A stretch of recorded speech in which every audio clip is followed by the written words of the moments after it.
Cocktail Hour Cinema. Talking drinks and cinema. We watch and eat some dinner, but we don't show you the dinner. It's Cocktail Hour Cinema. Cheers, everyone, and welcome to Cocktail Hour Cinema. My name is Brent. I am Nico. And I'm Emily. And we're a weekly video podcast that talks about movies, TV shows, movie news, whatever it is we feel like. And every week, like and subscribe, our wonderful Emily, like and subscribe, creates a handcrafted cocktail, like and subscribe, that pairs perfectly, like and subscribe, with whatever it is that we are talking about, which this week is like and subscribe. Sorry. Encanto! Oh, Brent, you forgot to tell him to like and subscribe, though. Please like and subscribe. All right. Emily, what did you make for us? So, like we mentioned, today's cocktail is based off of Encanto, and I'm calling this one Julieta's Healer because Julieta is Mirabel's mom in the movie, and her special gift is that she can heal anything with a meal. And this is kind of a play off of a painkiller, a classic tiki cocktail. I love painkillers. Yeah, I know you would like. So this is the first blended cocktail we've had on Cocktail Hour Cinema. I got to break out the old margarita maker. Thanks, Dad, for that. Literally like unboxed it and everything. So what you're going to do, also this recipe makes about 2 drinks. So if you only are making like a single sized one, just half the recipe. You're going to start with 2.5 cups of crushed ice, about 3 limes worth of juice, which is about 3.5 ounces, depending on your limes. And then 1 cup of cream of coconut. Important to note, sometimes cream of coconut will separate in the can. That's why it looks super gross in the imagery you're seeing right now. Don't worry, though. It's going to be blended, so it'll be fine. It's going to taste fine. It's just going to look gross. 2 tablespoons or about 1 ounce of passion fruit syrup. I just purchased this passion fruit syrup. And then you're going to do 4 ounces of white rum. You're going to blend that up until it's nice and slushy and creamy. And then an optional addition, I have this Colombian liquor called aguardiente. So this brand, Cumbe, is the first craft aguardiente available in the United States. I found it at Total Wine. I was very excited. So aguardiente, or how it's, I think like the colloquial term for it is guaro. Remember we drank guaro Yeah. but not nearly as anise in Costa Rica. Mm-hmm. So this is like, it's distilled from sugarcane and it is like pure anise flavor. I'm anise, look at me. What? It's a Rick and Morty reference. Oh god damn. Look at this. Were you sitting on that the whole time? I just popped in my head. I just had to like There's a little scream quick it. and stabby. Yeah, quick and stabby. So I like to add just like a 1/2 ounce of this to this drink. Just adds a little like extra dimension, but it is pure like black licorice flavor. So you're not into that, don't worry about it. Yeah, and then enjoy it in a colorful cup and a straw. Colorful cup. What do you guys think? Beautiful cup. It's great. It's delicious. The coconut is a little chunky for me. A perfect morning drink. It's a little chunky. There's a little bit of chunks, but Is there? Yeah. I think you might be getting ice. I think that might be ice. But it melts in my mouth and tastes like coconuts. Okay, well then maybe it's the coconut fat. Oh, so this is the base of the cocktail is based on limonada de coco, which is a classic Colombian drink that they drink in the summer. So take out the rum and you've got limonada de coco. Oh. And then the passion fruit is just an extra, like, they normally use just like regular sugar, but I was like, passion fruits are Colombian too, so add a little extra tartness and everything. Yeah. It's a very tart drink. well, nice. Yeah. Okay, so off the top, I have a Spider-Man No Way Home theory. Hard left. That I want to get off the top before we even talk about Encanto. Okay. So my theory is that the black suited Spider-Man that we see in the trailer is actually the main antagonist in the film. I think he's jumping timelines, trying to find his own home because he's lost his way home in a certain way. And he's trying to replace our Tom Holland, and he's summoning all these villains that have the proper motivation to take out Tom. Because he's lost his home, he's trying to replace Tom. Yeah, I think that's going to be the main struggle. There is a clip that like he's trying to get away from Doctor Strange, and Doctor Strange like catches him. He like tries to take the cube. What if this variant Spider-Man actually got away and integrated that power into his own suit? Ooh. That's what I think this is about. It's a split timeline, and he's, I don't know, on a path. And I think No Way Home is actually about this black suited Spider-Man and what home means to Spider-Man. I like that. Yeah. I like that theory. It's a cool theory. I've been Maybe trying. there's go. a plot. I mean, we know it's going to be like a multiverse, different timeline. Oh thing. yeah. We do, but everyone is thinking that like all these villains that we see in these trailers and posters are going to be like the main antagonist, but I don't think that's going to like. Do you think they're going to like pull the carpet out? Well, where are they coming from? You know what I mean? Like, who is summoning them, and why are all these villains like they died by the hand of Spider-Man? Someone's bringing them in. They're not just randomly popping up. I think that it's going to be there's going to be someone involved in all this, and Dr. Octopus, Doc Ock. He seems like he As has his a lot friends of call knowledge. him. He has a knowledge. He said you're fighting He's known ghosts on the streets. He's like, you're fighting ghosts, right? So like, how does he know this? And I think that Tom Holland's variant Spider-Man was the one who like brought them all in. Nice. That's what I think. I'm in. I've been avoiding a lot of Spider-Man speculation because I'm like, I just want to see the movie, please. Like, I've had speculation like forced down my throat against my will, and I'm like, just no more, please. Just let me see the movie. I love speculation. I haven't read a goddamn thing, Of course, you haven't. and I like it that way. That's Sometimes I miss I the like days before the speculation. internet. I think speculation's fun. It gets me like more invested and more involved, and I'm pretty good at like separating, all the speculation and like my own like promise what the movie's gonna bring me, and just I enjoy it. Once I sit in the You're theater, getting I yourself forget hyped up. about everything else, and I just enjoy it. Yeah. It's the people who get themselves too wrapped up into it and then like are mad that it's Yeah. not the way Yeah. that they envisioned. I'm Yeah. like, well, Yeah. screw those people. yeah. That's like That's what I fake say. ownership. Like, this is mine, and like if you didn't do it the right way, then you're Yeah. a failure. I- Anyway, those are the people I say you need a little bit more of a life, probably. Go outside. Touch some grass. play Go basketball. outside. Watch Steph Curry play basketball. yeah, that's a life. That's a life. It's a life worth living. Or watch Yeah. Jimmy Garoppolo throw some pigskin today. We're filming this at 9 a.m. because I'm going to the Niner game. So yes, Brunch we're drinking edition. At, brunch edition at 9 a.m. Sick. Welcome to the family Madrigal. Okay, so It's me, Mirabella. no, we're not doing that. Nope. Different That's a culture. Colombian accent, It's a right? different culture, actually. It's Altogether. on the other side of the world. What you do? No power. I hate it. no power. No power, Mirabella. No fighting. No fighting. So Encanto is Disney's 60th animated feature. That is true. That was a cool thing to see on the Yeah. on the very front. At first I was like, 60 years? It's been around longer than that. Oh, 60th 60th. movie. Okay, Yeah. great. It's a lot of films. That's a lot Yeah. of films. Mm-hmm. Do y'all want me to do a little rundown? Hit it. Okay. So the Madrigal family, they and their home are magical. They live in an Encanto, which is like a secret forest kind of place in Colombia. They each receive a gift, a magical power, when they're 5 years old. Mirabel. Mirabella. I spelled her name wrong. I wrote Maribel. That's different. That's her evil twin. Mirabel, the main character in the movie, does not have a gift. When she went to go get her gift, the door said no. So she has to just like deal with that. It's totally fine, but it's definitely not fine. Eventually, the house and her family start to kind of like lose their magic, and it's mysterious. And then she has to figure out why and fix the family. Fix the family. To the tune of a bunch of Lin-Manuel Miranda songs. Gotta fix this family. There's one thing you gotta do. We're doing a really that's Italian. That's Italian. It's Italian American. the family, Mirabella. Mirabel, you need to fix this family. You understand? For the family. Okay. Oh, okay.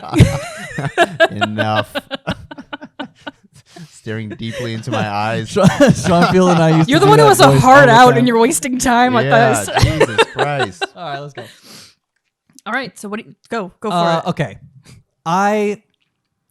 It doesn't hit my Mount Rushmore of Disney movies by any stretch, but I really, really enjoyed it. And the main reason I really enjoyed it is because Lin-Manuel's thumbprint is fucking everywhere in this film. Like every song just sounds so much like Lin. I know he wrote it with Alan Menken, who's Oh, he did?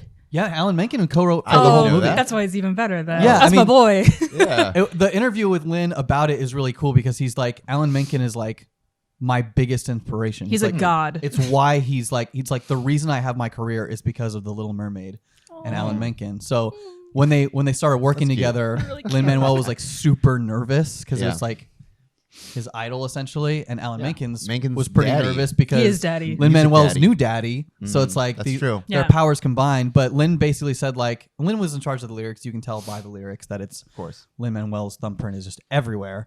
Burn. But Yeah, also, that part. And then, okay. Like Yeah. all the little things. but not just the music. There's also like, did you know that like his sister was a big inspiration for Luisa? Yeah. Oh, Okay, really? you heard about that? Yeah. Like, so the writers didn't know exactly what to do with that character. They knew she had to be strong, but like once they gave Lin-Manuel like a lot of freedom with the music, he came back with that song where it showed her vulnerability and her strength. Yeah, surface pressure. It was a dedication to And they his took sister. that and rippled it throughout the entire screenplay, which I thought was great. She was Yeah. a great character. Yeah. She was a great character, and like he grew up. His sister was 6 years older than him, and like shouldered a lot of the burden of his family. So that song is like a nod to his sister shouldering all this burden, and that's like why it fit in with the character. But anyway, he was saying Alan Menken, when they were writing the songs, he was like, all I had to do was like give Alan an idea, and he's just like a master of melody. I think the quote that I really liked that he said was just like his doodles are better than any melody that I will ever write. And that's one, That's fair. a testament to Alan Master of Menken. melody. I And like that. two, Lin-Manuel's a pretty good goddamn melody writer too. So he's being modest, and he's also, giving this dude his props, which I thought was really cool. That's amazing. But that's why I personally really enjoyed the movie, was because I just love Lin-Manuel It was a Miranda Lin movie. so much. Yeah. I love like Latin culture so much too. So like that's why I love everything like Lin-Manuel does. Like In the Heights was way up there for me, both the musical and the movie, and I love what he does specifically and how much he like brings his own culture into everything that he does. But This is such a colorful, beautifully designed movie. yeah. The details and everything. Costume bitch here, even animated costumes. I couldn't help myself from like staring at them. Mirabel's like embroidered skirt has like little hints to the story and stuff on it, and Luisa's skirt has dumbbells embroidered on it.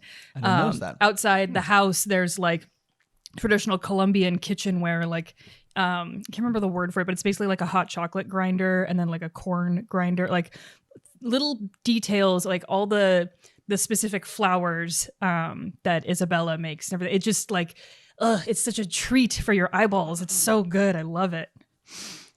And they use specific color palettes to distinguish the two sides of the family. If you look like the Mirabel's aunt and uncle, like that side, they're all like warmer tones, and then her side of the family is like cooler tones. So you can kind of just visually pick up on where they all go, essentially. Nice. Yeah. The forest room was so beautiful. Yeah. Yeah, can we get side movies for each one of the family members so we can just like Hopefully they do like shorts on Disney. Yeah. Like more Antonio, Pepa? please. I want to know more about Peppa. Like I love she Dolores. changes the weather with her emotions. That's so cool. There's Yeah. so much. I mean, she was like barely in the movie, but I feel like you could do a lot with that character. There could be like some really funny shorts with that character. Yeah. So I thought it was fine. I didn't. I wasn't Damn. enchanted by the movie like I did with like Moana. Maybe because I was thinking. Yeah, it's not Moana. I loved Moana so much. Moana and- is a religion in this household specifically. Right, it In is. this friend group. And this friend group we too, yeah. prayed to the altar of Moana. Yeah. But like, it has a higher Rotten Tomatoes score than Moana. Does it? Encanto has a higher Rotten Tomatoes score than. Really? Yeah, both audience and critics. I I believe. bet Interesting. that I think it changes might over be, time. It might be by 1% with critics, but I know audiences liked Encanto more than Moana, which is very strange to me. Well, I that, feel like that makes that'll me change excited. over time because Like, it's the first week, and usually things kind of start to drop after the first week. Yeah, you're right. I think also Encanto is going to be a very, very relatable story for a lot of people. Having so. like, Latin American cultures and like many cultures, especially like children of immigrants, there is that like that pressure put on you from a very young age of like, you are responsible for your ancestors' dreams. Like before kids are even able to develop their sense of self, they're like, ah, shit, I have to carry all of this. Okay. Yeah. Like, I think that's another thing that it didn't resonate with me. I don't have a big family, It's Sure. just like me and my mom. So like this whole like the pressure of like your family dynamic within it, and then like your role and like they almost choose your identity for you. I thought this was a really well crafted Disney movie. nothing resonated. Like the songs were fine. Like everything was just fine. Nothing. I didn't not like anything. I liked everything, but not to any great heights where I was like, oh, I want to go back and rewatch this, or I'm going to go immediately and listen to the soundtrack. It was all just like, that was a pretty solid Lin song. That was a pretty solid Lin song. I would recommend you go back and listen to the soundtrack, though. Yeah, No, yeah. I know exactly. I think it'll grow on you. I was listening to it this morning. Okay. I know exactly what you mean. I don't know. I felt a similar way. It felt very medium or mild. Like that's like what it was like. It was just a mild Disney movie to me. But and to I me, liked it. But to me, that's just because Disney is fucking Disney, and even in recent memory, they've like knocked it out of the park a few times with like Frozen and Moana, and like Raya was a fucking incredible movie. Yeah. So I mean, the bar is set really high that like this is Encanto is a great movie. It's a great movie. Just have, by any other standards. We have a really, really high standard for Disney films, which is why like I totally get what you're saying. I think if Lin wasn't such a huge part of it, and I wasn't such a stan for that man. If Lin wasn't involved in this project, I don't know if I would like it nearly as much as I did, because he really elevated a lot of the material, obviously. Mm-hmm. But that being said, it's not Lin's like best work either. You know what I mean? Like I listened to the soundtrack again this morning on the way here. The songs are great, but they're not like his best work. I think they're great. Moana's soundtrack is more superior in my opinion. Well, yeah, of course. I specifically went into this movie before seeing it. I was like, I cannot compare it to Moana. Moana hit at the perfect time for me. Mm-hmm. I have a lot of like sentimental feelings about Moana. I will not like Moana is a 12 out of 10, and we are Moana. Nothing will ever. The nights of drunkenly screaming that music together. Away, away. Nico has this little bit when we're driving sometimes where I don't even know when we did it. We were driving through Oakland at some point. Yeah, I think going to Oakland Jules' Hills. house or something. Yeah, we were. And we were listening to Moana, and we were just doing like this basically as we were listening to it. Yeah. And Nico started going, away, away. Like he's going to just like throw us off the road. Off the side of the road. Like driving next to a cliff. Moana's away, away. Steeped into we're like every time it's like, oh, that's really far. We're like, so far. So far. I still say that. Every day. It's so far. So far. So far. Yeah, see, Moana is just... Oh my. Yeah, oh my. Dude. Yeah, endlessly quotable, and it's one of my favorite movies. And it's not fair to Encanto to like hold it up to. Exactly. So I don't know. I think it is fair because the person who wrote Moana also wrote this. Like really? Yeah. Well, okay. So on IMDb, Moana has 7 writers credited, but only 1 screenplay credit, and that's the guy who directed this movie, Encanto. His name is Joe Bush. Well, Byron Howard Jeb and Bush? Jared Bush? Jared Bush and Yeah. Byron Howard. Oh, that's what I said. Both of them Okay. wrote and directed. The white dude was the one. Who Yeah, Byron's the Japanese born, and Jared is the Caucasian of the writing group. Oh, okay. The Caucasian. Not that it matters. Yeah, not that it matters. I mean, he also did Zootopia both as of them well, did right? Zootopia. Okay, but he wrote the screenplay for Moana. He didn't direct that at all, but Yeah, they did Bolt. so I think it is fair to Tangled, compare. Zootopia, and now Encanto. Damn, all right. Because he does quality work that I really enjoy. I actually liked, I think, Zootopia more than most people. Like I love Zootopia. It's It's a great movie. Yeah, I think underappreciated. Probably. I mean, might say. I think it was pretty appreciated. It's very appreciated, especially internationally. Like Shanghai Right. Disneyland is getting an entire Zootopia land. Okay, They're well working on. maybe It it's not as it did well. appreciated in our age group. Yeah. You know, I feel like maybe people who are younger, maybe resonated with more. But I don't know. Encanto, it was fine. I liked it. Tell us how you really feel. That's how I really I know feel. this is the shit I get whenever I disagree with you guys. Can I also just really quick, can we talk about the short film that was at the beginning of it, Far From the Tree? Speaking of yeah. generational trauma Oh my God, and everything. I was like, so it's like at the beginning, I leaned over to Ryan. I was like, oh, like parents should it's breaking the cycle of abuse. And then it was like, oh, it's literally about breaking the cycle of abuse. Yeah. Holy shit. Very straightforward. Like With like cute little raccoons. I'm like, oh, wow, that man. made me feel a lot of things. Holy shit. tearjerker. I mean, that's perfect for a family film. Honestly, this is like an ugly truth that families have to deal with. You're taking your kid that maybe you just hit in the car on the way over, and like, this might resonate with you a little bit more, you know. Like, you're pulling from shit in the past hit right me now? in the car when we went to go see Peter Pan. My dad hit Or me when we went to maybe- see Moana. Maybe it was Aladdin. Peter Pan, you'd be like fucking really fucking. You old. weren't born when Peter Pan came out. I know, that's what I'm saying. Yeah. Oh, maybe a re-release. Maybe his dad hit him when Peter Pan came out, and that's the And then generational trauma. Oh my god. See, Oh we're my God. we're figuring some real shit out on this episode. A little Yeah. therapy session this morning for brunch. No, yeah, I teared up, just a little short. I was gonna. It started and it's like, oh, Pixar film, and I was like, it's not fucking Pixar, but it was done like a Pixar short in that And it was hand drawn. short. Yeah. and I sweet. loved Oh, that. that was so cool. You don't see that nearly enough. No, Genuine no. question though, where the fuck do you get raccoons and puffins in the same environment though? So I was like, puffins are only in very specific places in the world, and I don't know where puffins and raccoons exist. Lands. Uh, Dreams come true. I bet there is. Raccoons are fucking all over the place. They're everywhere. I've seen And raccoons puffins- on a and beach puffins have, before. like migrations to a whole bunch of different Yeah. places. So Remember when we saw in Costa Rica there were those raccoons that were stealing everybody's shit on the beaches? that was fucking It was- wild. We're just watching them like climb a tree. Someone had like taken their little bag of groceries and hung it up in a tree so that the raccoons wouldn't get to it. They just made like a little assembly line Yeah. up there to steal their they were shit. stealing our shit, and I like ran up to one, and they were just like, "What's up?" What? Like literally 3 feet from them, they're just like, They don't Wanna give do a some? fuck. "You gonna do something?" Yeah, they don't give a fuck. Those Costa Rican raccoons. So, talking about generational Disney films and abuse and whatever, Oh God. Jesus Christ. I have a game. Oh. I have a game. Oh, we have Called Who had the worst trauma? No. This Bambi. This is a sip game. This is not a shot bet. This is a Okay. sip game. It's Okay. called Dis or Dat. okay. Okay. So Encanto released in Fuck 20. you. Encanto was released in 2021 this year, right? There's been a Disney film released on the first year of every decade for the last 80 years. Okay. So starting with 1941. Not 2020 because that would technically be the first. Just the one. Just the one, on the 2021, 1971, 1981, Okay. every one. So Ooh, this and is my 80 game. years ago, this film was released, or that film was released. Was it Pinocchio or Dumbo? In 41? 1941. Pinocchio. Yeah, Pinocchio. Dumbo was Oh, released in shit. 1941. Take a sip. What year was Pinocchio released? 1940. Oh, yeah, okay.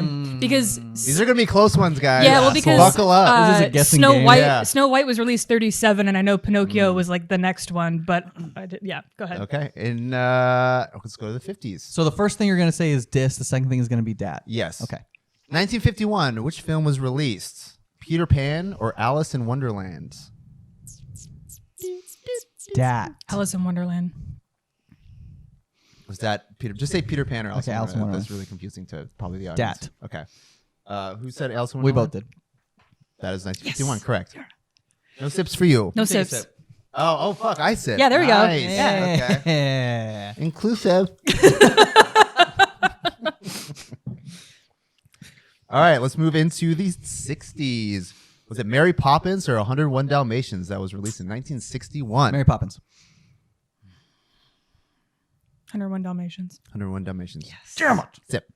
Sip, sip. I win. Let's go into the 80s. No, 70s. Fuck, I think I skipped the 70s. Hold on. Fucking idiot. Okay, I skipped the 70s. Okay. It's okay. Nobody remembers anything from the Nah. 70s anyway, right? Oh, All right, so we got I'm The good. Fox and the Jokes. Hound or The Black Cauldron, which was released in Black Cauldron. Black Cauldron. Fox and the Hound. Damn it, I Ah, fucking shit. hell, and I went with you just When to, was Black Cauldron? 85.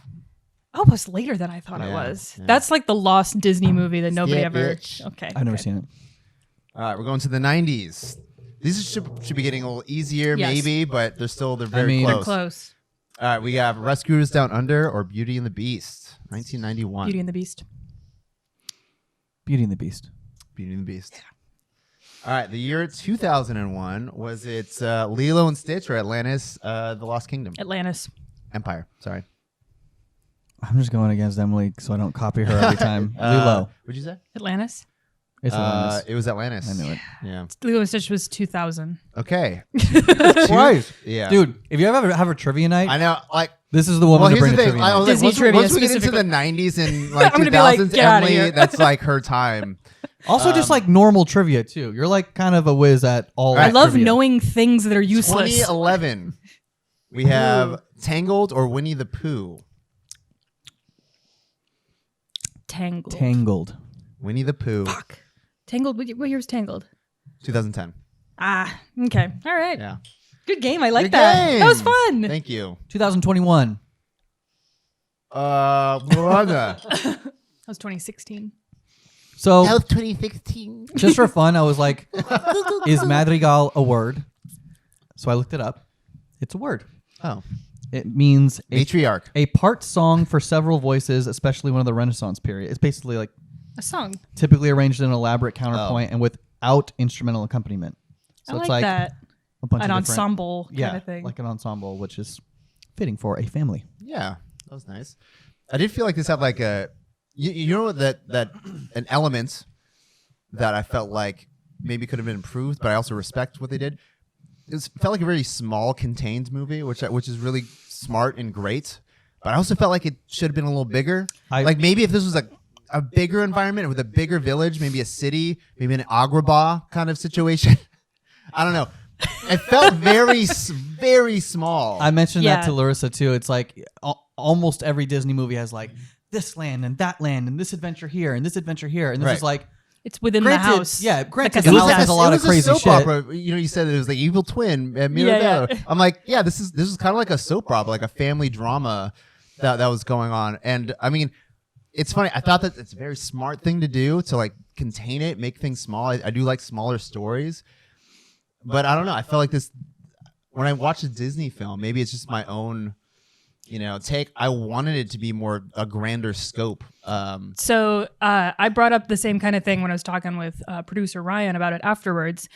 It reminded me of Brave, except in Brave, all the marketing material showed her like going out and like on Climbing this a waterfall. big adventure. Yeah. And then it ended up being much smaller, where I think I didn't get that kind of like, feeling with this one because it was like, all the marketing is about the casita. The whole thing is about the casita and the family. So but I expected it to just be like, okay, this is all Act 1 stuff. Because I know like a lot of Disney marketing material, they only really show the first act sometimes, and they don't want to spoil what unfolds in like the main story. I thought that's what they were doing with the marketing. Because you do see like a big tree, like it does look like they're doing stuff, but those are actually But it's all in the house. In the Yeah, house, in the which I rooms thought of the was house. really brilliant. You actually made like the scope a little bigger by like making the rooms a little bigger. I mean, a lot bigger. I mean, the jungle room was like, Or its own Bruno's little- room was Yeah. fucking Yeah. this huge Yeah. sand thing. Yeah. Like I thought it made sense. They did have like those different crazy, beautiful sets in different spots of the movie. It just not a whole lot existed in it because you're only in that room for like a short amount of the movie. Yeah. And they had so many family members to get involved. Like I don't know if you guys knew this, but Moana originally was supposed to have 8 brothers. And there was Jesus. supposed to be was supposed to be like a part of the story when Lynn was helping write it. That was like kind of the original that's too ideas much. for Madrigal, which is like he wanted to show off like these 8 brothers and all those different things and like this sense of family. But he was like, well, once we got into writing Moana, it was like, okay, she has way bigger fish to fry than for us to like focus on her family. Literally. But then they took that concept and made this movie, and it was like that was the point of this movie, and it also like the challenge in how to write the songs is it's a huge ensemble cast, and they have to try to figure out how to like let everybody. Not everyone is going to get their own song. There's only 7 songs in the entire film, which is less than most Disney's movies with a lot of songs. Right. But each family member still got their own moments, at least in like more of the ensemble songs.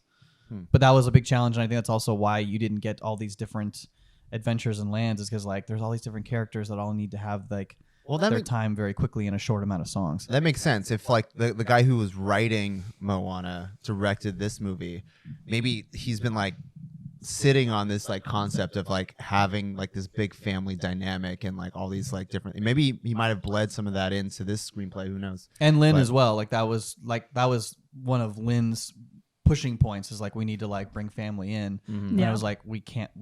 There's not enough to do. And then they wrote a movie that was purely about family, and it was like, okay, now we get to explore that. Yeah, I guess if you had to do a movie with all these different characters and exploring a dynamic like this with the theme, it has to be more contained.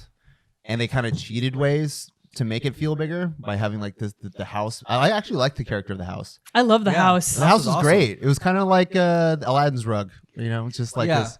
I thing that was, yeah. I read a quick little article, and one thing that stood out to me is that they they wanted, the house is magical, but all the pieces of the house, like they weren't bending physics or anything. Like if it's a wood plank, it's going to move like a wood plank, or like if it's a tile, it's going to move like a tile. It's not going to bend. Yeah. So they like really paid attention to those details and everything. That's cool. One thing I want to say is, how cool is it, like Stephanie Beatrice, her arc in like Hollywood, from being this like kind of like the stoic, like almost talking like with a deeper voice on Brooklyn Nine-Nine, to being in the Heights in the musical, which is like she's such a scene stealer in that. Totally different side of her than you've ever like seen her act like. And then now she gets to voice this like teenager in a huge Disney's 60th film. Yeah. Like what a fucking storybook little career for her to go from that to that to that. Like Diane Guerrero too is the voice of Isabella. You might know her from Orange is the New Black, and then she's also in Doom Patrol. She plays Jane in Doom Patrol. I didn't realize until afterwards I like read the list. I'm like, holy shit, that was Diane Guerrero. And then listening to it, it's like, of course that's her. Like I can hear it in her voice. Dude, so. Bruno, I instantly recognized John Leguizamo. Oh yeah, he's like he has such a distinct voice. I mean, he was trying to do something different with it. Like it wasn't his he was normal trying voice. to It was a sing, and he's not a character. very good singer. So like the parts where he's Yeah. actually trying to sing, you're like, but it fits the character. I it think. does. Yeah, it does fit yeah, the yeah. character. His character was originally supposed to be much more arrogant. And once they got into the story, they realized, oh, actually, it might make more sense for him to be like more meek and insecure, and like so that his character completely changed over the course of like. He had to be a likable character. Just I mean, the way they set him up, like he's like the evil uncle or something like that that's been banished. You can't have him also be arrogant in any kind of way dislikable if you bring him back into the story. Who's going to help out Mirabelle? So Stop that. One more shout out for the cast: Olga Merides, who is super well-known Broadway actress. She was in the Heights Broadway. They used her again for the movie, even though they didn't really use too many people from the Broadway musical in the movie. They brought her into the movie. Lin-Manuel loves her, and she plays abuela, and then in here, Does she play plays abuela. Okay, because I tried to. recognized her voice immediately. That's what the I second mean. she I spoke. recognized it too, but then when I went to the Wikipedia, it didn't have a clickable thing, and I was like, "Oh, it's probably not." Then I didn't do any follow-up research. I just gave up. Then I knew it was her. Speak, I'm like, Lin-Manuel That's loves abuela. Olga. He loves her. She has He's such a gonna use her perfect for- grandma voice. Yeah, like, Lynn's gonna use her for any sort of grandma role that he ever needs. yeah. Yeah. cute. Do you guys want to do a Shit, bitch. Yes. Did you guys do it. Did you guys look up the budget? No, Ooh, I didn't. no. Yes. Okay. Shit, bitch. I forgot to get a dice for our new Shopbet. Oh. We'll be right format. back. We'll be right back.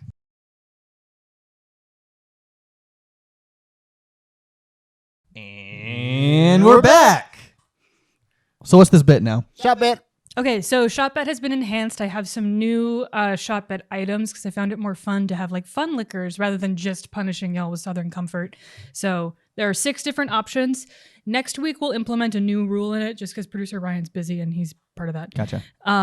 So if you lose the Shopbet, you will roll this dice. I promise next week I'll have an actual dice. The number will correspond to one of my beverages over here, and that's what you'll drink. Nice. There is Southern Comfort in there though. Okay. I have the dice cam is Okay. on. It's going to be a very, this is like a calibration cube for a 3D printer that I just wrote the numbers on. So, So we'll have better dice. well, better dice Later. soon. Okay, cool. All right. What was the budget of Encanto? Encanto, Thinking music, please. Encanto, Encanto. Okay, I have to think. Silencio. Silencio. Budget. I'm going to go 65 million. I'm going to go $100 million. And the answer is $120 million. I was gonna guess 120. That is a expensive movie, I was gonna expensive guess- animated movie. Okay, I My was going to goodness. guess 120. That's like where I thought it was at. And I just went down to 100 in case it was 'Cause you maybe it was didn't- lower. we just, also didn't just need to to- just to Yeah. edge Emily out of the $100 million range. But damn. Nice. Yeah. All right. Shopbet. Do I drop it like right there? Yeah, just throw it at the camera. Oh god! Oh my fuck! god! I said throw it at the camera. You said it as I dropped it. Okay, it's one. It's out of the frame. You want me to roll again? It's a disaster. It's out of the frame. Is that in frame? Yeah, I think so. All right, 5. All right. Well, annoyingly, it's Southern Comfort. It was out of the frame.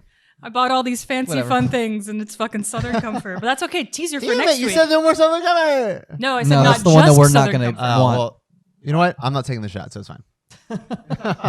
All right. How many watermelon boats does Encanto get? Nicholas? I'm gonna say 6. 6? Less than Eternals? Less than Eternals? You're a crazy person. You are insane. That's how it feels. Fine. Our I think, haters I think a fine movie. Our haters is on a 6 TikTok or are gonna be 7. mad. I would. I I'm think I would- fucking mad. If there's a theater and there's Encanto was playing in one and Eternals was in another one, I would probably go. Eternals.